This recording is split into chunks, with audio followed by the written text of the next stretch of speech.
সকাল সকাল স্নান সেরে দেখলাম বাইরে বেশ ভালোই রোদ উঠেছে, তাই ভাবলাম ব্ল্যাঙ্কেটটাকে একটু রোদে দেওয়া যাক।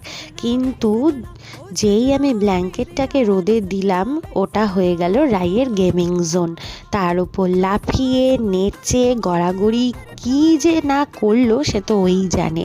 ওর সঙ্গে অনেকটা সময় কাটিয়ে চলে এলাম নিচে। ভাবলাম আজকে একটু পোলাও বানানো যাক, কারণ ভাত খেতে ঠিক ভালো লাগছিল না। তাই গোবিন্দভোগ চাল দিয়ে ঝরঝরে পোলাও করেছিলাম, আর সাথে করেছিলাম ঝাল ঝাল করে ডিমের কষা। ব্যাস, দুপুরের খাবারটা তো জাস্ট জমে গেছিলো। আর রাত্রিবেলা রুটিটা শুধু মা করেছিল, আর সুমন এনেছিল এগ তড়কা। খাওয়া দাওয়ার পর লেগে গেল রোজ যা যুদ্ধ লাগে সেই। কারণ এখনও তো এখানে অত শীত পড়েনি, তাই আমার এই গায়ে ব্ল্যাঙ্কেট দিয়ে পাখা চালাতে দারুণ লাগে। যাই হোক, আজকের ভিডিওটা এইটুকুই। ভালো লাগলে সাবস্ক্রাইব করে দিও।